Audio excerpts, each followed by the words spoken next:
రైతుల యొక్క పరిస్థితి అగమ్య గోచరంగా ఉంది. అంతులేని ఇబ్బందుల్లో ఉన్నారు రైతులందరూ. ప్రకృతిపరమైన ఇబ్బందులుంటే ప్రభుత్వం ఆదుకోవాల్సింది పోయి ప్రభుత్వం నుంచే ఇబ్బందులు వస్తే రైతు ఎవరికి చెప్పుకోవాలి? రైతు కుటుంబాలు చాలా ఇబ్బందులు పడుతూ ఉన్నారు. ఎన్నో మాటలు చెప్పి, ఎన్నో ఆశలు పెట్టి, ఎన్నో బాండ్లు ఇచ్చి, ప్రతి గ్రామానికి అది ఇస్తాం ఇది ఇస్తామని చెప్పి, సూపర్ 6 చెప్పి, అనేక రకాలుగా చెప్పి అధికారంలోకి వచ్చిన తర్వాత ఈరోజు 15 నెలల వరకు ఒక పెన్షన్ తప్ప ఏమీ ఇవ్వని ఈ ప్రభుత్వం మరి రైతాంగం పరిస్థితి మరీ ఇబ్బందిగా ఉంది, మరీ అగమ్య గోచరంగా ఉంది. రైతులు అన్నింటికీ కూడా ఇబ్బంది పడుతూ ఉన్నారు. ఈ ప్రభుత్వం వచ్చిన తర్వాత ఇది రెండో పంట. మొదటి పంటకి మనం చూసాం, చాలా ఇబ్బందులు పడి పంటలు వేసి ఆరుగాలం కష్టపడి రైతులందరూ కూడా చిన్నకారు రైతులు, కౌలు రైతులు, అన్ని పంటల రైతులు, వ్యవసాయ ఉద్యాన అన్ని రకాల ఆకుకూరల దగ్గర నుంచి కాయగూరల దగ్గర నుంచి అన్ని వెరైటీల మరి పంటలు పండిస్తే మనం చూసాం. మిర్చికి లేదు, పొగాకుకు లేదు, మొక్కజొన్నకు లేదు, వేరుశనగకు లేదు, వరికి లేదు, దేనికి కూడా గిట్టుబాటు ధర లేదు. కొనే యంత్రాంగం కూడా నిర్వీర్యాన్ని చేశారు. ఎక్కడా పర్యవేక్షణ లేదు. ఎక్కడికక్కడ కూడా చాలా పకడ్బందీగా మరి వైఎస్ రాజశేఖర రెడ్డి గారి నుంచి మనం చూస్తే, అందుకే ఆయన రైతు బంధువు అంటారు.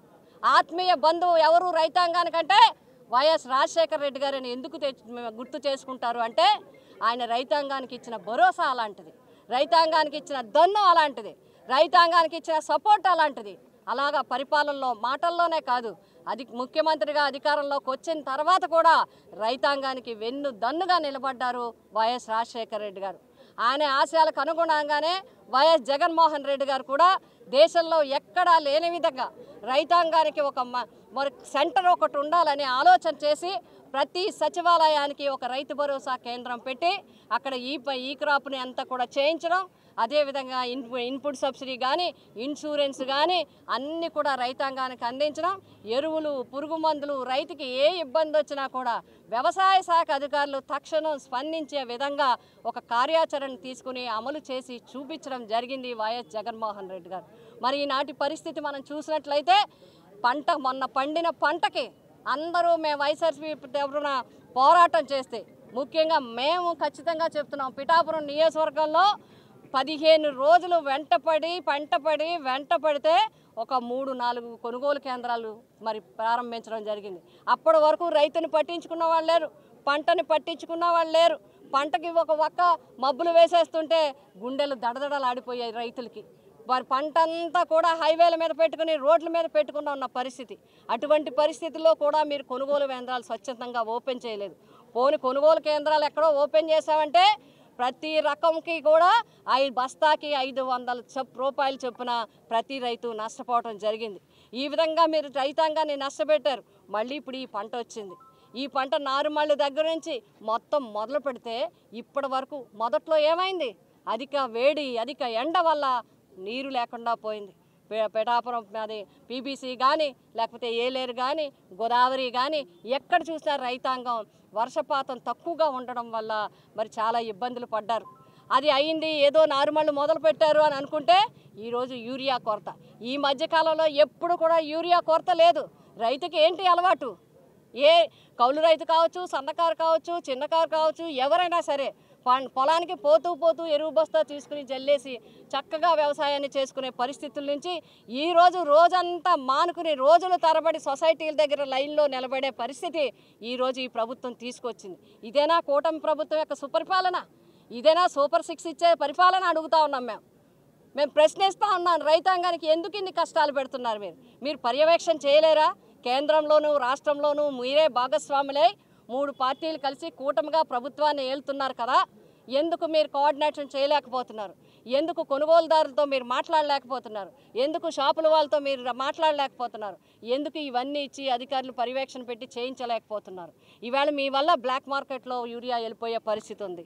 రైతాంగానికి ఒక ఎకరాకి 2 నుంచి 3 బస్తాలు కావాల్సి వస్తే అర బస్తాతో సరిపెట్టుకోండి, లేదా బస్తాతో సరిపెట్టుకోండి అంటున్నారు. మీరు ఒకవేళ ఏ సొసైటీ కన్నా స్టాక్ వస్తే 4వ వంతు మాత్రమే రైతుకు వస్తుంది. అది కూడా ఒక్కొక్కరికి ఒక్కొక్కటి, ఒకడు పాస్ పుస్తకం తెచ్చుకోమంటారు, ఒకళ్ళు ఆధార్ కార్డు తెచ్చుకోమంటారు, ఒకరు కౌలు రైతు కార్డు తెచ్చుకోమంటారు. రకరకాలుగా ఇబ్బంది పెట్టి ఆ 3 వంతులు ముప్పు తిప్పలు పెట్టించే పరిస్థితి. మరి మిగతా ముందు 3 వంతులు ఎక్కడికి వెళ్ళిపోతుందంటే కూటమి నాయకులకి వెళ్ళిపోతున్న పరిస్థితుల్ని రైతాంగమే స్వయంగా మాకు అందరికీ కూడా చెప్తా ఉన్న పరిస్థితి. కొన్ని చోట్లేమో బస్తాకి 100 నుంచి 200 వేసి బ్లాక్ మార్కెట్లో అమ్ముతున్నారనే పరిస్థితి. ఇవన్నీ కూడా తక్షణం వెంటనే ఈ ప్రభుత్వం రైతాంగానికి నిజంగా కూడా రైతాంగాన్ని తప్పకుండా ఆదుకోవాలి. ఆదుకోకపోతే ఇంకా తీవ్రతరమైన ఉద్యమం వైఎస్ఆర్సీపీ చేస్తుందని చెప్పి మేము తెలియజేస్తున్నాం. అంతేకాదు రైతుకి ఇన్ని కష్టాలు పడుతున్న పంట పండించడానికి రైతుకి మీరు ఇన్సూరెన్స్ కట్టాలంటే ఇదివరకు ప్రీమియం ప్రభుత్వం చెల్లించేది. ఎక్కడ ఏ ఇబ్బంది వచ్చినా వర్షాభావం కావచ్చు, తుఫాను కావచ్చు, వివిధ రకాలుగా పంట నష్టం వస్తే వెంటనే మరి ఇన్పుట్ సబ్సిడీ ఇచ్చేది. ఈ రోజుకి ఇన్పుట్ సబ్సిడీ లేదు. పైగా ఇన్సూరెన్స్ని ఎకరానికి 750 రూపాయలు చొప్పున మీరే చెల్లించుకుంటే మీకు ప్రీమియం వస్తుంది, లేదంటే ప్రభుత్వానికి బాధ్యత లేదని బాధ్యతారాహిత్యంగా ఈ ప్రభుత్వం మాట్లాడుతుంది రైతాంగంతో. అన్నదాత అన్నం పెట్టే అన్నదాతతో మీరు పర్యాచకాలు ఆడుతున్నారు, మరి వాళ్ళని ఇబ్బంది పెడుతున్నారు. ఇది తగని పని. తక్షణం మీరు ఇన్సూరెన్స్ని కూడా ప్రభుత్వమే ప్రీమియం చెల్లించాలని చెప్పి వైఎస్ఆర్సీపీ పార్టీ డిమాండ్ చేస్తూ ఉంది. ఇన్పుట్ సబ్సిడీని తక్షణం ఇవ్వాలని డిమాండ్ చేస్తూ ఉన్నాం. అంతేకాదు బ్లాక్ మార్కెట్ని వెంటనే ఆపి ఫ్రీ చేయండి, మాట్లాడండి కేంద్రంతో అధికంగా వచ్చి ఎంత పంటకి ఎంత కావాలంటే యూరియా తెచ్చుకోవాలని ఇంక మీరేం పరిపాలన చేస్తారు? మాటల్లోనైనా ఈ ప్రభుత్వం పాలన చేతల్లో కనిపించట్లేదా? ఒక పక్క విద్యా వ్యవస్థ అంతా పోయింది, ఒక పక్క వైద్య వ్యవస్థ అంతా పోయింది, ఈ పక్క రైతాంగానికి అందరికీ అన్నం పెట్టారు. రైతాంగానికి కూడా ఇన్ని రకాలుగా ఇబ్బందులు పెట్టడం కరెక్ట్ కాదు. అందుకే మేము అంటున్నాం ప్రస్తుతం ఈ పంటకి కావలసింది మొదటి ఫేజ్లోనే మీరు సరిగా ఇవ్వలేదు, ఇంకా 2-3 ఫేజుల్లో ఏమి ఇస్తారు? పంట అంతటికి యూరియా ఎక్కడ తెచ్చిస్తారు? అందుకే అంటున్నాం మా డిమాండ్ ఫస్ట్ యూరియాని తక్షణం ఫ్రీ చేసి అందరికీ కూడా రైతాంగానికి అందరికీ కావలసిన యూరియా తక్షణం అందించాలి. ఇన్సూరెన్స్ ప్రీమియం ప్రభుత్వమే చెల్లించాలి. ఇన్పుట్ సబ్సిడీని మీరు అందరూ కూడా ఇన్పుట్ సబ్సిడీని ప్రతి రైతాంగానికి ఇవ్వాలి. అంతేకాదు అన్నదాత అని పేరు మార్చి అన్నదాత సుఖీభవ అని పెట్టి అన్నదాతని అష్టకష్టాలు పెడతారా? సంవత్సరానికి 20,000 ఇస్తామని చెప్పి 2 సంవత్సరాల తర్వాత 7,000 ఇస్తారా? 7,000 ఇస్తున్నాం ఏడ్చి రావండి అని చెప్తారా మీరు? 33,000 ప్రతి రైతుకి ఈ రాష్ట్రంలో అర్హులైన మీరు చాలామంది అర్హుల్ని కూడా తీసి లిస్టులోంచి పక్కకు పెట్టేయడం జరిగింది. లక్షలాది మందిని మీరు ఇచ్చే అర్హులైన అన్నదాతలకు కూడా 33,000 ప్రతి ఒక్కరికి కూడా లక్షలాది మంది రైతులకి ప్రతి ఒక్క రైతుకి ఈ కూటమి ప్రభుత్వము ప్రతి రైతుకి 33,000 రూపాయలు బాకీ ఉంది. ఆ బాకీని తక్షణం చెల్లించాలని చెప్పి వైఎస్ఆర్సీపీ పార్టీ తరఫున మేమందరం కూడా కోరడం డిమాండ్ చేయటం జరుగుతుంది. అంతేకాదు ఆఖరిగా ఒక్క మాట, ఎక్కడైనా సొసైటీలో యూరియా దొరకలేదని కానీ ఇన్పుట్ సబ్సిడీ ఇవ్వలేదని కానీ రైతాంగం ప్రశ్నిస్తే జైల్లో ఏమని చెప్తున్నారు, కేసు పెట్టేయండి ఆయన మీద అని చెప్తున్నారు. అలా ఎక్కడైనా ఏ రైతు మీదైనా గనక ఎవరైనా కేసు పెట్టదలిచినా ఎవరైనా రైతుని ఇబ్బంది పెట్టాల్సి చూసినా వైఎస్ఆర్సీపీ పార్టీ మాత్రం చూస్తూ ఊరుకోదు. రైతుకు వెన్నంటి ఉంటుంది, రైతుకి వెన్నంటి నిలబడుతుంది వైఎస్ఆర్సీపీ. మా జగన్మోహన్ రెడ్డి గారి యొక్క ఆదేశాల ప్రకారం మేమంతా రైతుకి అండగా ఉంటామని చెప్పి తెలియజేస్తూ ఈ ప్రభుత్వాన్ని డిమాండ్ చేస్తున్నాము. ఇంకొకసారి యూరియా తక్షణం రిలీజ్ చేయండి, 33,000 వెంటనే ఇవ్వండి, ఇన్సూరెన్స్ ప్రీమియం మీరే కట్టండి. వర్మ గారు ఒక వీడియో రిలీజ్ చేశారు మేడం. ఏదైతే పిఠాపురం రైతు పొలాల్లోకి వెళ్ళి యూరియా కొరత లేదు, జగన్ నీకు నేను సవాల్ విసురుతున్నాను, నువ్వు గెలిచిన ప్రాంతాల్లో మీ మెంబర్ గెలిచిన ప్రాంతాల్లో కూడా యూరియా కొరత లేకుండా మేము పంపిస్తున్నామని కాదు. నేను సోదరుని ఒకటే అడుగుతాను, నేను ఒకటే చెప్తున్నాను, దయచేసి ఆయనకి ఎక్కడో దొరికిన ఒక యూరియాని ఒక వస్తాను ఆయన కూడా కోటాలో బస్తా తెప్పించుకుని ఉండొచ్చు, 3 వంతు కోటాలో తెచ్చుకుని జల్లుతూ ఉండొచ్చు, నేను అదేం చెప్పట్లేదు. ఈరోజు ఇప్పుడు మేము ఇక్కడే ఉన్నాం కదా, ఈరోజు సొసైటీల దగ్గరికి వెళ్ళి ఒకసారి మీకు కూడా వీడియో షేర్ చేస్తాం, సొసైటీల దగ్గరికి వెళ్ళి చూడమనండి, అక్కడికి వెళ్ళి ఆ రైతులతో మాట్లాడమనండి. ఇదే విషయం ఆ రైతులతో సూర్య కొరత లేకుండా సొసైటీల దగ్గర పని ఒకసారి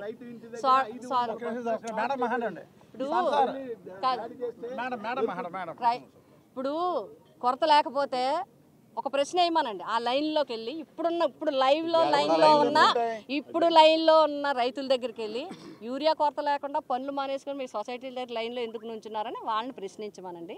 సమాధానం వస్తుందో అక్కడి నుంచి అదే వీడియో తీసి పెట్టమని.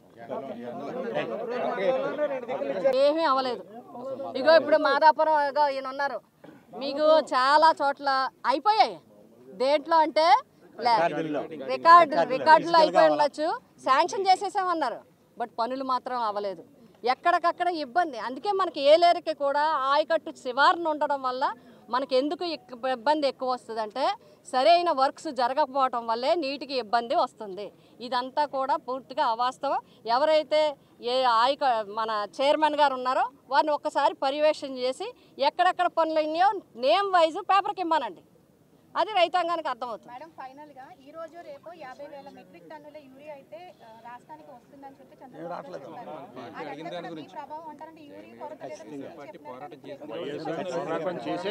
ఇప్పుడు మేము ఒకటే, మా ప్రభావం చెప్పుకోవడానికి మేము పనిచేయట్లేదు. మా రైతుకి న్యాయం జరగాలనేది మేము పోరాటం చేస్తున్నాం. అది మా ఖచ్చితంగా మీకు అమ్మ తల్లికి వందనం ఇచ్చారంటే ఎప్పుడు ఇచ్చారు? వాళ్ళ సూపర్ 6లో హామీగా ఇవ్వాలంటే మొదటి సంవత్సరం ఇవ్వలేదు. వైఎస్ఆర్సీపీ పోరాటం చేస్తే 15 నెలల తర్వాత ఇచ్చారు. బస్సు ఎప్పుడు ఇచ్చారు? వైఎస్ఆర్సీపీ పోరాటం చేస్తే 15 నెలల తర్వాత ఇచ్చారు. ఇంకొకటి రైతు భరోసా ఎప్పుడు ఇచ్చారు? 7,000 40,000 ఇవ్వాల్సి ఉంటే 7,000 ఎప్పుడు ఇచ్చారు? వైఎస్ఆర్సీపీ సంవత్సరం నుంచి పోరాటం చేస్తే 15 నెలల్లో ఇచ్చారు. ఈ మూడు చాలా ఉదాహరణలు. ఇప్పుడు కూడా 2 రోజుల నుంచి మేము కూడా చూసాం. మొన్న సాయంకాలం నుంచి మా అందరి ఫోన్లకు వచ్చేస్తున్నాయి. ఒక్కొక్క మండలానికి 8 ఊళ్ళో, ఈ ఊళ్ళో సొసైటీలో యూరియా ఇస్తాం, ఈ ఊళ్ళో సొసైటీలోని లిస్టు పెడుతున్నారు. మరి ఇప్పుడు ఆ లిస్టులు ఎందుకు వచ్చాయి? ఈవేళ ఇక్కడ స్టాక్ దిగిపోతుంది, ఆ రేవులో స్టాక్ దిగిపోతుందని ఎందుకు చెప్తున్నారు అంటే వైఎస్ఆర్సీపీ పోరాటం చేస్తుంది. రైతాంగంలో ఇంకా ఇబ్బంది వస్తుందేమో అని చెప్పి చేస్తున్నారు. ఏది ఎవరికి పేరు ఎవరికి వెళ్ళని, మాకు కావాల్సింది రైతుకి న్యాయం జరగాలి, రైతుకి యూరియా కావాలి, రైతు మంచి పంట పండించాలి, రైతు పంటకి మంచి రేటు రావాలి. సంబరాలు జరుపుకుంటున్నారు. సంబరాలకే ఉంది, పని చేయాలంటే కష్టం, కానీ సంబరాలు జరుపుకోవడానికి ఎవరికి కష్టం అండి? సంబరం ఎవడైనా జరుపుకోవచ్చు. అంటే పని చేసి సంబరాలు జరుపుకునే వాళ్ళు కొంతమంది ఉంటారు, పని చేయకుండా సంబరం. ఇప్పుడు ఏది మేము చెప్పినట్లో మీరు ఇచ్చిన సూపర్ 6లో నేను ఒకటే ప్రశ్నిస్తున్నాను. బాండ్ ఇచ్చారు మీరు, యూఆర్ హెల్డ్ రెస్పాన్సిబుల్. ప్రతి ఊరికి బాండ్ ఇచ్చారు మీరు. ఈ సంతకాలు పెట్టి ఇచ్చినవి మొదటి సంవత్సరం ఎందుకు ఇవ్వలేదు? అమ్మఒడి మొదటి సంవత్సరం ఎందుకు ఇవ్వలేదు? సమాధానం చెప్పమనండి. ఇచ్చేసాం కాదు అంటే ప్రజల్ని మభ్య పెట్టడానికి ఒక రకమైన వాతావరణం ఈ ప్రభుత్వం చేస్తుంది. ప్రజలు ఏం మాట్లాడగలుగుతారు? ఈరోజు ఆ ప్రభుత్వం ఉంది కాబట్టి వాళ్ళు ఏం మాట్లాడలేరు. వైఎస్ఆర్సీపీఏ మాట్లాడగలుగుతుంది. ప్రజల గొంతుకు మాది వైఎస్ఆర్సీపీది, ప్రజల గొంతుక. ప్రజలు మాట్లాడలేరు. ఆఖరి సంవత్సరం వరకు వైఎస్ఆర్సీపీఏ మాట్లాడుతుంది, వైఎస్ఆర్సీపీ ప్రశ్నిస్తుంది, వైఎస్ఆర్సీపీ పోరాటం చేస్తుంది.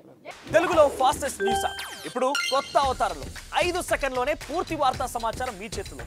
సోషల్ మీడియా ట్రెండ్స్ మీ కళ్ళ ముందుకే live TV and voice search options తో ఇప్పుడే డౌన్లోడ్ చేయండి. యాప్ లింక్ డిస్క్రిప్షన్ లో ఉంది.